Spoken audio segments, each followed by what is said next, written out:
मैं Sardar Singh, SPC government college BM, associate professor in geography. Good morning विद्यार्थियों। आज आपको पढ़ाऊंगा मैं paper first, BA part paper first, और उसमें फिजिकल ज्योग्राफी। और फिजिकल ज्योग्राफी के अंदर आज टॉपिक पढ़ेंगे अपन सीमागर। सीमागर का जनन यानी उसकी उत्पत्ति, सीमागर क्षय और उसके प्रकार। तो सबसे पहले हम बात करते हैं, उसका परिचय दें। तो वायुमंडल परिसंचरण में सूर्य तप, तापमान, वायुदाब, पवन प्रवाह, वायुमंडलीय विक्षोभ, वायुमंडलीय वायुराशियों के साथ वातावरण को सम्मिलित किया गया।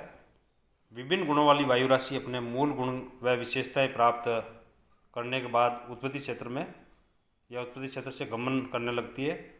जो गमन क्षेत्र में मौसम को प्रभावित करता है, अर्थात दो विभिन्न गुणों वाली वायु राशियाँ जब किसी क्षेत्र में आपस में मिलती है तो वहाँ पर जो मौसमी घटनाएं उत्पन्न होती है, जिससे चक्रवात और प्रति चक्रवात की स्थिति उत्पन्न हो जाती है, तो ये वातागर या सीमागर कहलाते हैं।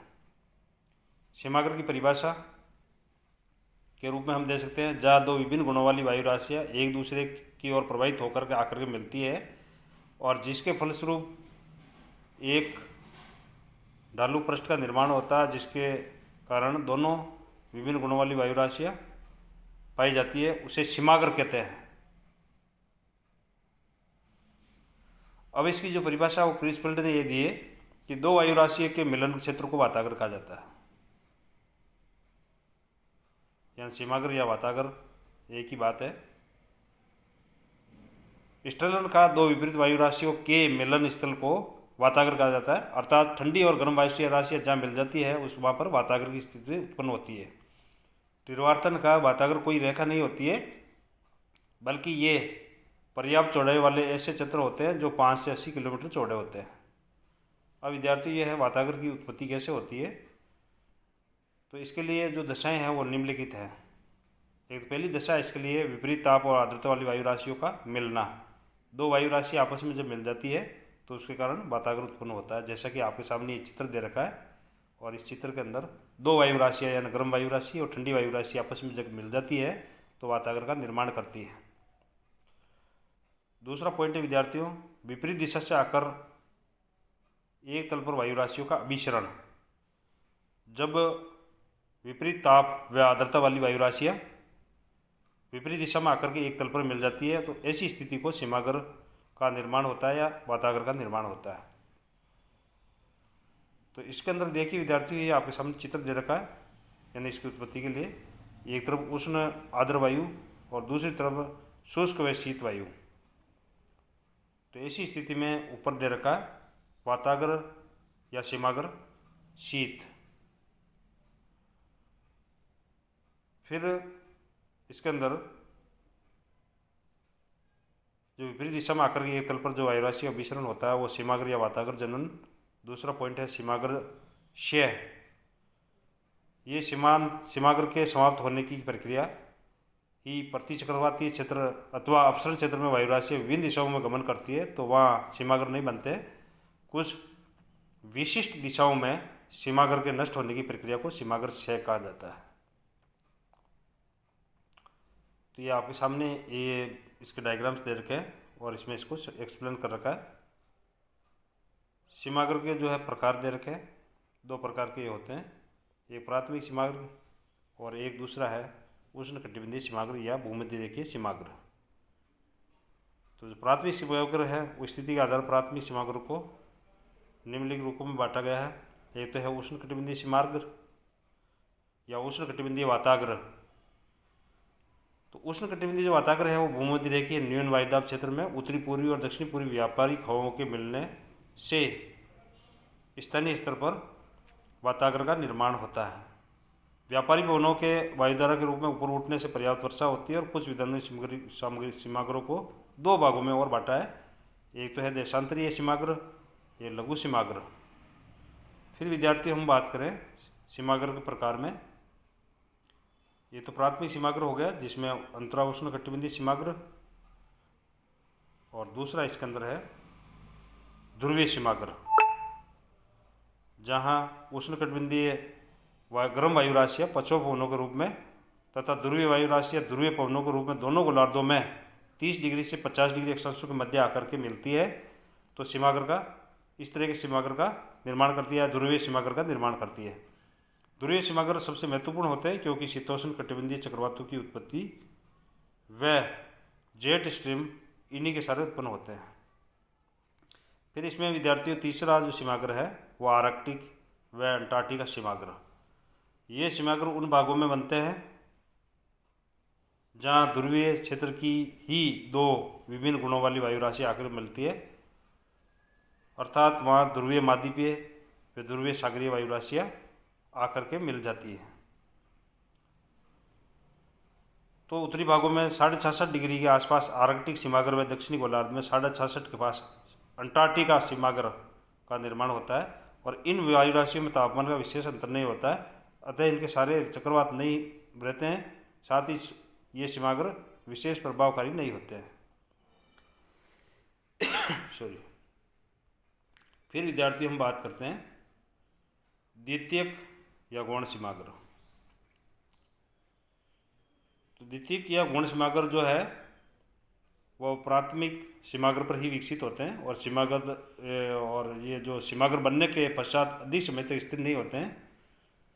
अधिकांशतः इन सीमाओं के सारे विद्यमान जो वायु राशियों में से एक वायु राशि अधिक सक्रिय हो जाती है और वह दूसरी वायु राशि के क्षेत्र में बढ़ने लगती है, जिससे सीमाग्र का स्थानांतरण होने लगता है और सीमाग्र के दोनों ओर सन्निहित वायु राशि की सक्रियता या गति के आधार पर विभिन्न प्रकार के गौण सीमाग्र बनते हैं। तो गौण सीमाग्रों में विद्यार्थियों या द्वितीय जो सीमाग्र बनते हैं उसमें पहला है उष्ण सीमाग्र, वार्म फ्रंट। जब उष्ण और हल्की वायु राशि अधिक सक्रिय होती है तो ये ठंडी वायु राशि के ऊपर तीव्रता से चढ़ती है, तो उसके फलस्वरूप ठंडी वायु राशि धरातल के निकट और गर्म वायु राशि उसके ऊपर की ओर बढ़ती रहती है और जिससे एक ढालू सरल रेखीय सीमाग्र का निर्माण होता है। इसी को उष्ण सीमाग्र कहा जाता है, जैसा कि आपके सामने ये चित्र दे रखा है। फिर उष्ण सीमाग्र की कुछ विशेषताएं हैं। इसमें उष्ण आर्द्र वायु राशि अधिक सक्रिय होती है और ठंडी वायु राशि कम सक्रिय होती है। इस सीमाग्र का जो ढाल है 45 डिग्री तक होता है। इसमें गर्म वायु और ठंडी वायु पर आरोपित हो जाती है। गर्म वायु राशि को ऊपर उठने से संघनन और गन्नी पवन होती है और इसके कारण वर्षा हो जाती है। इसका जो ढाल है 1:150 होता है, अर्थात 1 किलोमीटर ऊंचाई पर ये 150 किलोमीटर धरातल पर होता है। तापमान धरातल की ओर बढ़ता जाता है, यानी ये सारी इसकी करेक्टरिस्टिक्स बता रखी है। उष्ण सीमाग्र से संबंधित जो मौसम है, इसमें मौसम शीतोष्ण कटिबंधीय चक्रवात के उष्ण सीमाग्र के समान होता है। बादलों का क्रम पथरीले, उच्च पथरीले, वर्षा स्तरीय, बर्फीले मेघ आदि, इनके कारण वर्षा होने लगती है। और उष्ण वातावरण के जो अंतिम भाग में बादल संघनन होकर के मूसलाधार बारिश करते हैं। इसके कारण कई बार ओलावृष्टि, हिमवृष्टि भी, बूंदाबांदी और वर्षा कोहरा इसके कारण पाया जाता है। और ये आपके सामने उष्ण वातावरण देख रखा है। फिर विद्यार्थी हम बात करें, ये आपके सामने उष्ण सीमाग्र है, उष्ण वातावरण से संबंधित मौसम, ये इसका चित्र दे रखा है आपके पास में। फिर विद्यार्थी हम बात करें शीत सीमाग्र या शीत वाताग्र। जब ठंडी वायु राशि अधिक ठंडी होती है तो गर्म वायु राशि के क्षेत्र की ओर आगे बढ़ती है, तो गर्म वायु राशि को प्रतिस्थापित कर देती है और ये वायु राशि भारी होने के कारण गर्म वायु राशि के नीचे प्रवेश करके उससे ऊपर उठा देती है, जिसके फलस्वरूप उत्तल ढाल का निर्माण होता है। और इस कंडीशन को शीत वाताग्र कहा जाता है, जिसका ढाल सीमाग्र बनने की दिशा की ओर होता है। ये आपके सामने विद्यार्थी शीत सीमाग्र का या शीत वाताग्र का चित्र दे रखा है, जिसमें एक तरफ उष्ण आर्द्र वायु राशि, दूसरी ओर शुष्क व शीत वायु राशि है।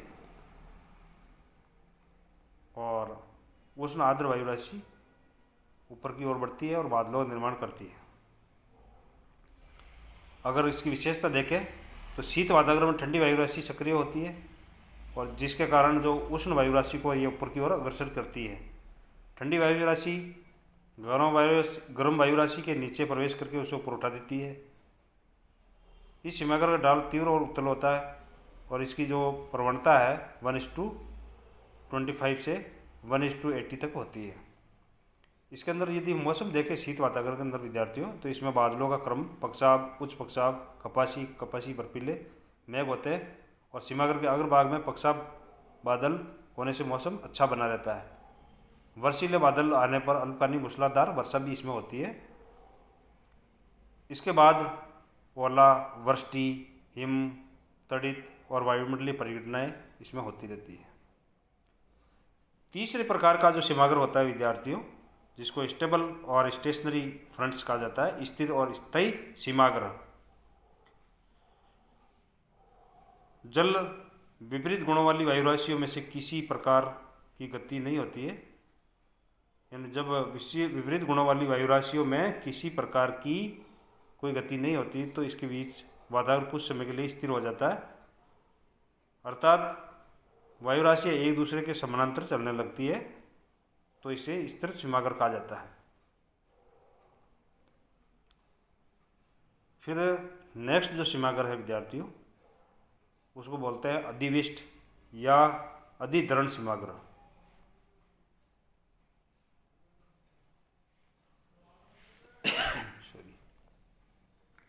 जब शीत वातावरण अपनी तीव्रता के कारण उष्ण वातावरण से मिल जाता है एवं उष्ण वायु राशि का धरातल से संपर्क समाप्त हो जाता है और इस प्रकार से उत्पन्न वातावरण को अधिविष्ट सीमागर कहते हैं। अर्थात जब उष्ण और शीत वातावरण आपस में मिल जाते हैं तो अधिधरण सीमागर का निर्माण होता है, जिससे धरातल के निकट दोनों और वायु एक दूसरे के संपर्क में आ जाती है, तो ये चक्रवात के अंत का प्रारंभ होता है। ये मूलतः विद्यार्थियों दो प्रकार का होता है, उष्ण अधिविष्ट सीमागर और शीत अधिविष्ट सीमागर। और इनकी जो विशेषता है इस प्रकार से है। पहली विशेषता यह है इसकी करेक्टरिस्टिक्स, गर्म और उष्ण सीमागर की ठंडी वायु शीत सीमागर की वायु से अधिक ठंडी रहेगी। शीत वातावरण की ठंडी वायु गर्म वातावरण की ठंडी वायु से अधिक ठंडी रहेगी। निष्कर्षतः हम कहा जा सकते हैं विद्यार्थियों, यह आपके सामने अधिधारण या अधिविष्ट जो वातावरण है वो दे रखा है और इसके ऊपर स्थायी या स्थिर वातावरण कैसा होता है उसका चित्र भी आपके सामने दे रखा है। निष्कर्षतः हम इसका जो कंक्लूजन ये निकलता है कि वातावरणों के फलस्वरूप ही मौसम संबंधी परिघटनाएं संचालित होती है और साथ ही मौसम संबंधी पूर्वानुमान भविष्यवाणी वातावरण में स्थित वायु राशियों के आधार पर ही की जाती है। वातावरण ही वायुमंडलीय प्रभाव अल्पकाल में होता है। वातावरण का विश्लेषण और संश्लेषण करके हम मौसम में जलवायु संबंधी परिवर्तनों को समझ सकते हैं। Thank you.